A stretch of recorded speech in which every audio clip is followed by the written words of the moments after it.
name is Sheridan Ruth, and I am here to welcome you home.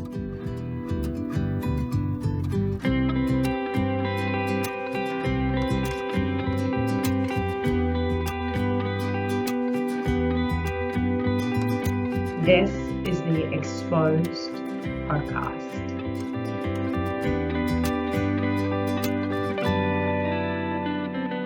Where we reveal the body-based ways to ease anxiety, heal trauma, and create an empowered connection with love and money using nervous system regulation and a healthy dose of self-compassion.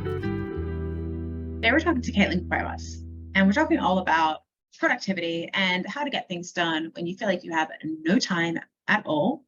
You guys know that I'm a big fan of really being able to use somatic tools and nervous system regulation without having to make massive changes to your life.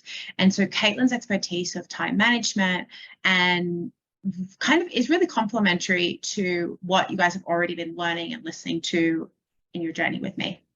So for context, Kaitlin is the owner and founder of Think-Happy-Co. She is a lover of French rose coffee, same, Goldendoodles, same, and pump up music. She believes happiness is something that we create for ourselves and that you are in the driver's seat of your own life. Outside of work, she's a mum to Eleanor and James, wife to Oakley, and dog mum to Guppy. Think Happy serves women who struggle with juggling all of the things and want to create sustainable systems to help them simplify their lives and allow them time to fill their own cup first. With a variety of both group and private programs, the goal is always to leave you feeling happier. This is amazing. So Kaitlin and I mention two specific resources inside of this podcast. The first resource is my nervous system PDF. It is all about how using tools to identify your nervous system awareness and create regulation without much time, without much money, without much privacy, and without many like specific tools or anything like that. Make sure that you download that below. I'm also going to be linking through Kaitlin's productivity tool that I use that we're talking about in this episode. And if you are somebody who really doesn't have a lot of time, you might also consider going back to episode 24, where I talk with my beautiful client, Jackie Stewart, and how she was able to use coaching and create a financial breakthrough, having two little kids and a whole business and not a lot of time. So that's also something that you might be interested in playing around with. Beautiful. Let's dive in. Welcome back to Exposed. I'm really, really excited to be talking to Kaitlin Cuevas today. So I downloaded her freebie last night, and we'll talk to you in a second about all of that, and I'll get her to explain it, et cetera, et cetera. But I downloaded it last night and I procrastinated on using it. And then I was at the gym in between two sessions, two group classes that I kind of regret doing because my legs are killing me today. But I was like, okay, I'll just have a look at it. And I just want to say, I was really pleasantly surprised at how easy it was to use and how I thought it was going to take me a lot of time to use, but it probably took me about like maybe 4 minutes. And so that's kind of what we're doing today in this podcast. It's going to be a very applicable, tangible, simple, value-packed experience for you to take away. So let's dive in. Kaitlin, tell us a little bit about you and how you got to this space. Yeah. And yeah, go ahead. I'm just going to hand it over to you. Yeah. I'm always like, oh my gosh, like this answer could either be like 5 seconds or 5 whole minutes. So I'll keep it short. Who am I? I'm Kaitlin. I live in Houston. I'm married, have 2 kiddos. They keep me on my toes, but truly the glue that keeps our family together is our golden doodle named Guppy. We just love her. So how I got to where I am, I have a business called Think Happy Co. Think Happy, under the Think Happy umbrella, includes a book, a podcast, and group and private coaching. So it all really started with the book called Think Happy. I'm not very clever when it comes to, naming my products. Some call it good branding. I like to, be like, yeah, it was good branding. No, it's just me not being clever. Anyway, so Think Happy, the book, was published in March 2022. So yes, right at the beginning of COVID. No, I could not have planned that any better. The book came to be because I realized I just was getting asked the same question over and over, which was, how are you always, quote unquote, so happy? And my answer was always the same. Well, it's not that I'm, so happy. It's that I'm just very intentional about creating happiness in my life. So the follow-up question was always, so how do you do that? Now, I decided to write a book about it, which outlines 5 pillars to be your happiest, best you. Those pillars are time management, getting to know your body, getting to know your heart, me time, and goal setting. So those pillars were essentially the foundation for now what has become the Think Happy podcast and my coaching business. So yeah, that's how I got here. I wouldn't say that, I have a fancy, shiny answer for how I, found these niche. It's just, the truth is, it's stuff that I'm just good at, and I'm a natural coach and encourager. So it seemed like a good fit. Yeah, that's really interesting. What sticks out to me is that the question that I get asked a lot is, Sheridan, how do you get so much done? And what's funny is that I do get a lot done, and I've always been really good at, actually, that's not true. I haven't always been really good at time management, and I'll explain a little bit more why, but I still think objectively I am pretty productive and focused, but I just haven't put the energy and the effort like you have into actually being able to teach that to other people, and we'll get into that in a second. But I just want to preface, if anyone else is kind of listening and being like, you know what, I'm actually pretty productive, I'm very high functioning, whatever. Even as somebody who is objectively very good at time management, and I think it's one of my skills and something I kind of pride myself on in a way, while I was going through a freebie last night, it was like a little bit of a rude. It was a bit rude, actually. I was like, thanks. Thanks for just throwing that in my face. But it was very empowering in that I actually already made, so it was like 7 p.m. last night when I looked at it, and I actually have already implemented some of the habits that I said that I would from going through it. And that's, it's 10 a.m. this morning. So I think that's pretty cool. And so, yeah, let's get into what that actually is. Before I dive into asking you some questions, Kaitlin, I do want to just preface for our listeners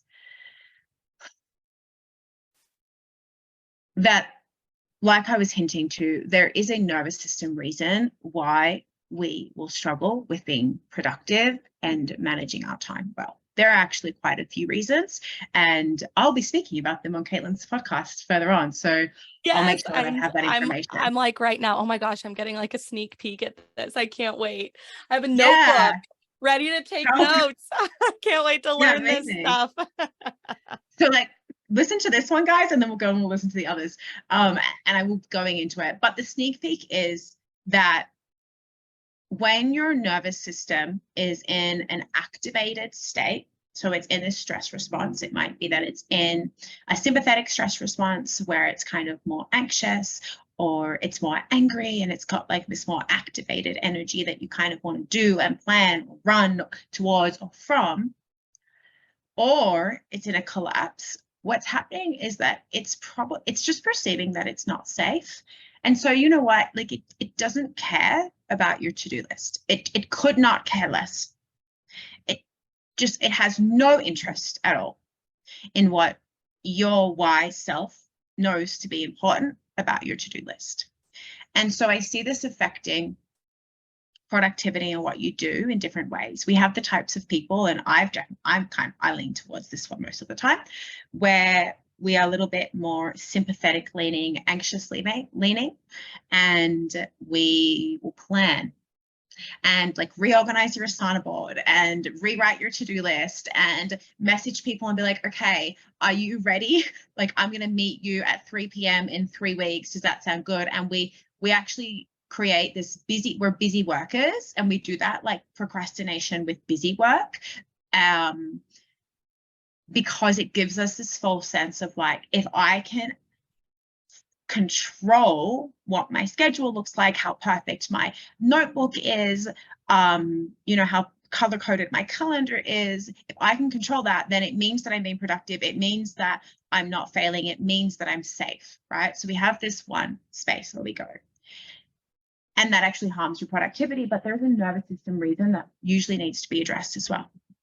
On the other side, we have this space where we might lean more towards the anger. And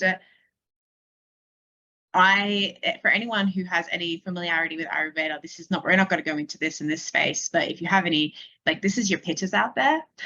And we get angry and we get critical of ourselves, critical of other people. And so these are the people who just get like frustrated about something and then like leave it, or get critical of themselves and then they spend like hours in their head just being critical about it instead of actually getting it done. Or you might be the type of person who something isn't getting done, so you start criticizing your spouse and telling them how they could do it better instead of just like actually getting it done, right? Because it's uncomfortable to get it done. So we have that leaning of that activated energy. And once again, we need to deal with the stress response in the body and then come back to the wise self and then address the to-do list. And the other space, we go into this collapse response. And that is like the classic doom scrolling. What's happening is you have a discomfort about doing something on your to-do list. And in order to avoid that discomfort, you kind of collapse and you would rather just like watch Netflix and scroll and sleep. And it's just this like very stereotypical procrastination where I will just literally, there's no point in doing any of it. Why would I even try? And those are just the three states. And you guys can download the Nervous System PDF. I'll link it below to start learning about your states and regulating through them. Because when you do that, all of the tips that Kaitlin is about to tell you are going to be so much more productive. I know that I've said that word 7 times, but it's true. They're going to be more productive. They're going to be more useful. And you want to use them kind of in combination for it. So yeah. Oh my gosh, I could sit here and listen to you literally all day. I'm just so glad that we've gotten connected, because the more that we talk, the more I'm like, holy moly, what we're teaching is so aligned. Like, I cannot wait for both of our communities to get to listen to this episode and then follow it up with listening to you on the Think Happy podcast, because I think, you guys, we're going to blow you away. We're going to blow you away. I can't wait. Yeah, it is. It's like a little power pack. I love it. It is. It is. Yeah. So Kaitlin, what do we do? Like, what are your tips? What are your tools? Why are people like, give me all your insight. I'm ready to receive you. Yeah. If I start rambling, because I could talk about this stuff for, on end. So you can just let me know if I need to slow down. So the guide that Sheridan had referenced earlier walks you through first identifying time that you're either wasting or not using productively. And then it helps you figure out how to reallocate that time. So one thing I want to mention is this time that we're wasting, that we're not using productively. I'm really starting to see parallels here with some of those states that Sheridan was just walking you through that we go through. Time that we are wasting really reminded me of that third state that you walked us through, Sheridan, where, we are just flat out intentionally not doing the things that we know we should. We feel so overwhelmed. There's no way I can get this done. So what's the point in trying? I'm going to sit here. I'm going to scroll. I'm going to sit here. I'm going to binge watch. I'm going to sit here and snooze. Now, time that we aren't using productively reminded me of the first scenario that Sheridan walked us through, which is also where I lean, which is maybe it's doing busy work. It's not doing tasks in the correct order. It's doing less sensitive, less critical tasks that are more enjoyable in front of more critical, but maybe less enjoyable tasks. Because as humans, we're going to lean towards doing things that we like to do and lean away from doing things that we don't like to do. So that's what I mean when I say wasted, unproductive time. So this guide really is one of my favorite activities to go through. It reminds me of that feeling when you find like $5 in your pocket from like a pair of jeans that like have been through the wash 4 times. And like the money was always there, but you just refound it. And it's like, oh my gosh, I have $5. It's freaking awesome. So this time that the guide helps you unveil, it was already there. We're just kind of refinding it, and we're going to reuse it. So there's 3 steps to help you identify this wasted, unproductive time. And for the sake of this activity, I'll just call it wasted time. Step 1 is going to be identify your distractions. Step 2 is going to be a self-audit. Step 3 is going to be adding up. So step 1, let's go into this one. Identifying your distractions. What the question that you ask yourself here is, what are the things that are pulling me away from productivity? I always like starting with what I call the low-hanging fruit of productivity killers. That's going to be scroll time, TV time, getting sucked into an Amazon storefront from someone who you follow on Instagram, and you're like, oh my gosh, I need all of these kitchen organization things, snooze time. Those are the low-hanging fruits. Start there. Then that's going to kind of prime the pump. That's going to get you ready to go into the sneaky productivity killers, the sneaky distractions. So those are going to be not prioritizing optimally, maybe not being as organized as you could be, or doing tasks repetitively because you didn't do it right the first time. So you have to go back and redo it. So those are what I call sneaky distractions. So that's step 1. Identify what those are. And in this guide, there's like actually a space to write it down. You don't have to write it down there. You can write it down wherever you want. But it looks pretty. So step 2 is going to be your self-audit. This is not as scary or intimidating as it sounds. So you start this self-audit with the list of distractions, the list of productivity killers you have. Now, what you do here is you audit the amount of time per week that you spend on each of these distractions. Okay. So literally how I like to do this is like on the left-hand side of the paper, you have your list of your productivity killers. Next to it on the right hand, to the right of it, you write down about how much time per week you spend on each of those.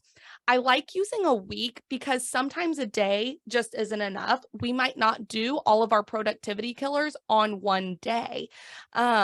And anything more than a week just kind of feels overwhelming. So I would suggest doing it in a week. So I'm going to give you an example of what this could look like. Let's say you have 3 primary productivity killers. Let's say it's scrolling on Pinterest, watching reruns of The Office, and online shopping. So once you write these 3 things down, consider how much time you spend doing each of those activities on a weekly basis. So maybe in a week, you spend 10 hours scrolling on Pinterest. Maybe you spend 15 hours watching The Office. And let me break that down. That's 3 episodes, 5 days a week. So like that adds up. It's wild. And then let's say you spend 5 hours online shopping each week. Okay. So that's step 2, your self-audit. Now, step 3, we're going to add it all up. This is where you're like, oh, I didn't want to see that number. I did not realize this. So all you do is literally you add up the time that you spend on each of those productivity killers.